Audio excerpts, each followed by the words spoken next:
Wow. Gina Shansey Marder, this is a beautiful, fun day. We're celebrating the launch. Oh, you got two of them. I have another one way over there. I want to introduce you before we start our conversation. Gina Shansey Marder is a lover, artist, published author, animal rights activist, tree hugger, and survivor. She is passionate about nutrition, emotional and physical wellness, is a spiritual growth enthusiast. For over 20 years, her relentless passion has been anchored in coaching women of all ages and culture. Gina's mission is to guide and support women in discovering healing from painful life experiences and trauma so they can live their absolute best lives. Through shared lessons of the heart, deep understanding of compassion, and the secrets of the universal powers and gifts, it is Gina's goal to give women the tools, confidence, and power to heal themselves and fall in love with themselves, their unique talents and passions, and their amazing lives. It's beautiful. Now, there's Thank more you. to this bio, but you can read it when you pick up a copy of the book. And today, the name of your chapter is Adventures in Forgiveness. Let's talk about that and why you chose to participate in this beautiful book series and the backstory behind all this. Okay. Well, thank you for having me today, Becky. This is really exciting for me. This would be my first published author interview ever. So it's a pretty big deal for me. The way that I came about being part of this amazing group of women and book is a really good girlfriend of mine, Lisa, who's also a beautiful soul healer, invited me to get on a call with the Legacy Inner Circle that Marsh does twice a month. And she gathers a group of women together to discuss various topics and have beautiful epiphanies and share their stories. And it's how I got introduced to Marsh. And then from there, Marsh had reached out and asked me in last year's Amazing Women's book if I would be a contributing author, which I did, and I was very excited. It was really, really last second. I think our call was on December 15th, and I needed to have it done by January 1st. Oh my goodness. Yeah.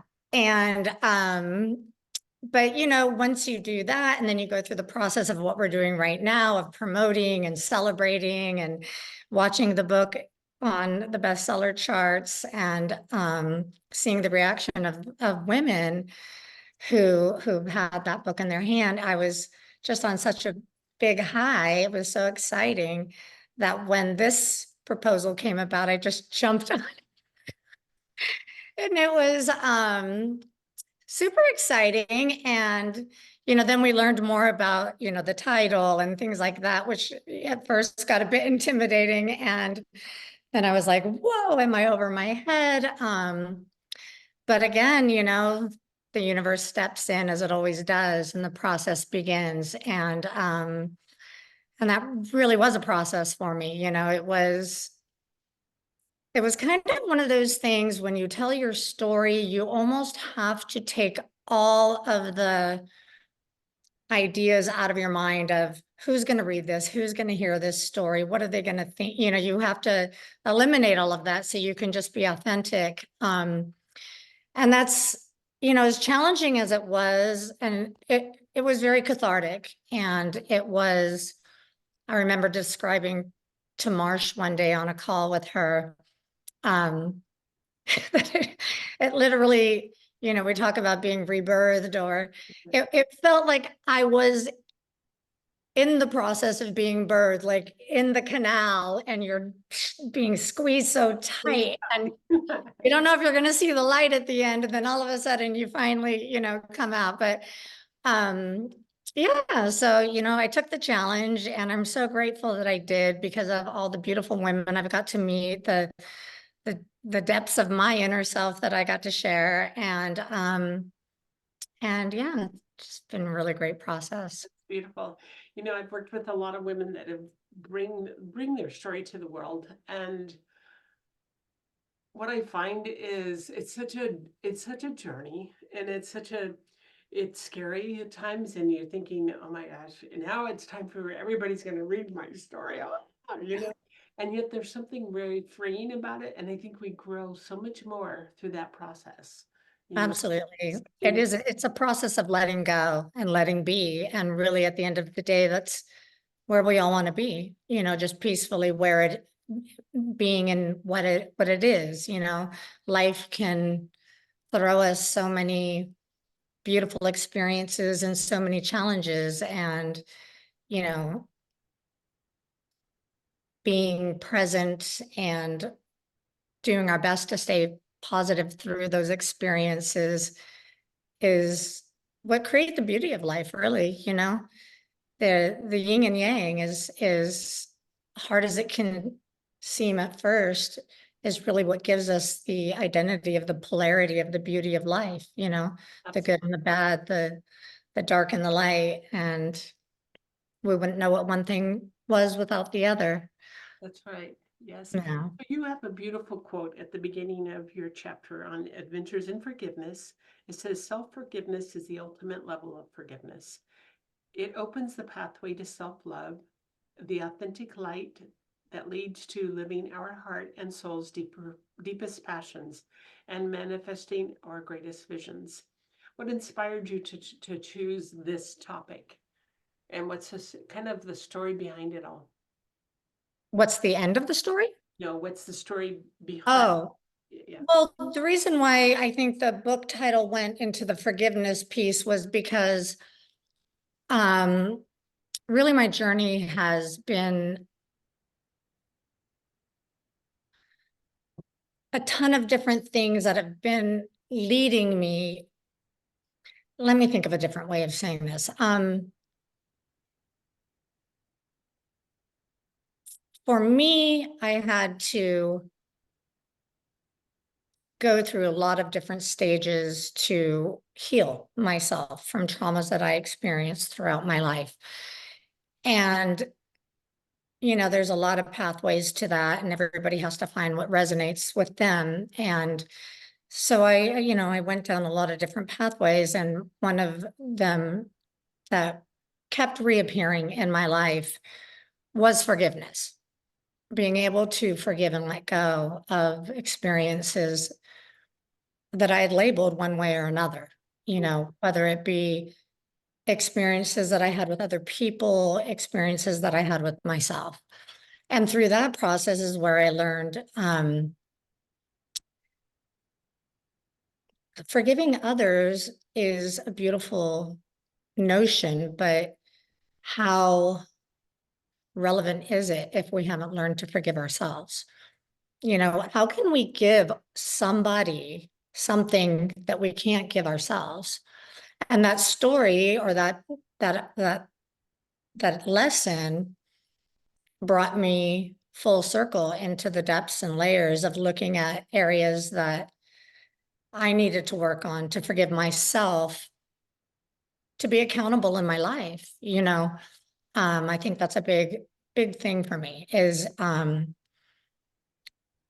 myself to learn, that I've learned, and that hopefully I can help others understand, is that when we realize that we can be accountable for our life and for our experiences and for our reaction to our experiences, is when I think we can really live in our truth. Absolutely. And so through forgiveness of myself, I was truly able to find the power within me to truly let go and forgive others in my life, and understand that a lot of times those experiences, well, not a lot of time, all the time, those experiences are our teachers. Yes. And through that is where I ended up in, I can forgive myself, but now I have to love myself. And again, you can't love somebody else without loving yourself. You can't forgive somebody else truly without forgiving yourself. So that's kind of where the the quote on the self-forgiveness and the title of the chapter. Right, and it's such a journey for us to get to that point, and yet that is the greatest gift we could give ourselves. Yeah. Absolutely. And I think a lot of times it takes time to figure out where we need to forgive ourselves. It's not like at the top of our thought process, or it's like, oh, I've done this to myself, or I've done a lot of negative self-talk. I didn't set boundaries in areas that were meaningful or important to me. I overgave until I was on empty. I overloved until I was on empty. You know, I heard something the other day that I thought was really great, and it was about how it was about self-love, and it was like, um, it was saying that it's almost like we're all trying to give out love, but we're not bringing it in, and it's kind of like breathing out and never breathing in. Mhm. Yeah, That's a good analogy. It is. yeah, I thought it was a really beautiful analogy. Um, yeah. So when you work with individuals to kind of get to that place of self-forgiveness, what's it like for a person? What's your process as you work with a person to understand that journey? Well, you know, I think it really starts with digging deep and being honest with ourselves, you know. And that could be a process, and it could be a very painful process, and that's okay, you know. I'm one of those people who believe we need to celebrate our emotions. Yes. They are our human gift, and instead of running from what we've been told are our negative emotions, embracing them. And, you know, I just share my story, and I encourage women to dig deep within their hearts and really find their truth. And, um, you know, there's different things you can do. You can, I don't know, I don't even know if I want to say that, but yeah, just really looking for your truth and understanding who you are. You really have to grow to know who you are, to be able to understand what you like or what you don't like about yourself. I've used a lot of things like shadow work or Mm.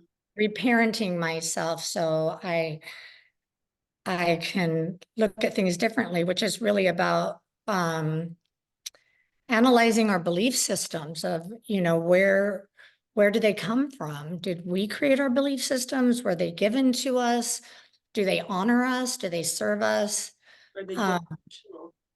what's that? They generational, passed down from generation. Absolutely, which is typically the case, right? You know, we take on the belief systems that we've been taught. And so through reanalyzing those belief systems and really looking at what resonates with your truth of who you are, and creating belief systems that serve you and serve you in the world, um, can help generate levels of forgiveness, because it's a lot of what we believe, you Mm. know, again, with like the negative self-talk, the self-sabotage types of behaviors. We've learned those behaviors, and you know, it's time to unlearn them and It- forgive ourselves forever, putting ourselves through it and loving ourselves all the way to the end. I think as humans, we tend to be harder on ourselves perhaps than anybody else. 100%, Yeah, 100%. guessing ourselves, not giving ourselves any credit, feeling unworthy. Right. So the list can go on, and it's until Absolutely. and unless we kind of get to that point where we realize there's something way more than deeper that in us, and Yeah. that calling from deep within that says, "Hey, wait a minute, this isn't working," So let's find a better way. Let's find that way, and as Yeah. we do, and as we begin to live a more satisfying, healthy life, it creates a ripple effect out to the world because Hmm. we're different and we show up differently. you know, Absolutely. we spend And our life differently. because it's true, what we create on the inside, we create on the outside, and that's where that ripple effect begins. And, you know, living by example, I mean, I wouldn't be the woman I am today if I didn't have mentors and other women who inspired me and taught me invaluable lessons. And that's really the beauty of it all. You know, we all have something to share. We all have something to teach, and we all have something to heal. And as Marsh likes to say, when we link arms, we really can do that, you know, one little step at a time. Well, and I think in the pages of this pretty incredible book, you know, everyone sharing their story, each one of us have such a unique, different, maybe perspective, yet we're all saying the same thing. We have different This ways is of expressing what I it. was noticing on watching some of the interviews this morning, and all that led me to see is just like, if 8 of these authors are really kind of saying similar things, then the masses, it's out there for the masses. We're all experiencing very similar things, and we're all here to support and love each other through this process. Absolutely. Wow. Mhm. Wonderful. So in one, maybe just a short sentence or two to describe you. You're going, oh no, don't ask me a question like that. You know, I think I'm always a child at play who always has a song in my heart and a sense of innocence to me, but at the same time, I'm a warrior and a phoenix rising, and somebody who wants to see that sparkle in the eyes of every woman that I pass in the path of my life. Beautiful. Yes. Couldn't Thank be you. expressed any better. Thank you. Thank you. Thank you, Becky. So for everybody out there that is gonna watch this video or pick up a copy of this incredible, beautiful book and read the stories, and it's a common voice saying the same thing, but in different life experiences that gives a different just expression of the same words Yeah, about a woman stepping into her prosperity, her feminine. absolutely.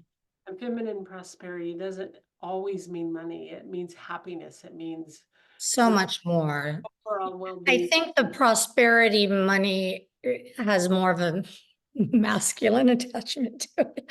I'm sorry, I hate to say it like that, but right, absolutely. I think it's about truth. It's about knowing, you know, knowingness within ourselves. It's like being whole, being authentic, and being in love with that Yes, absolutely. at the same time. Yeah. Thank you for a beautiful interview. Thank you, Becky, so much. A wonderful day, everybody.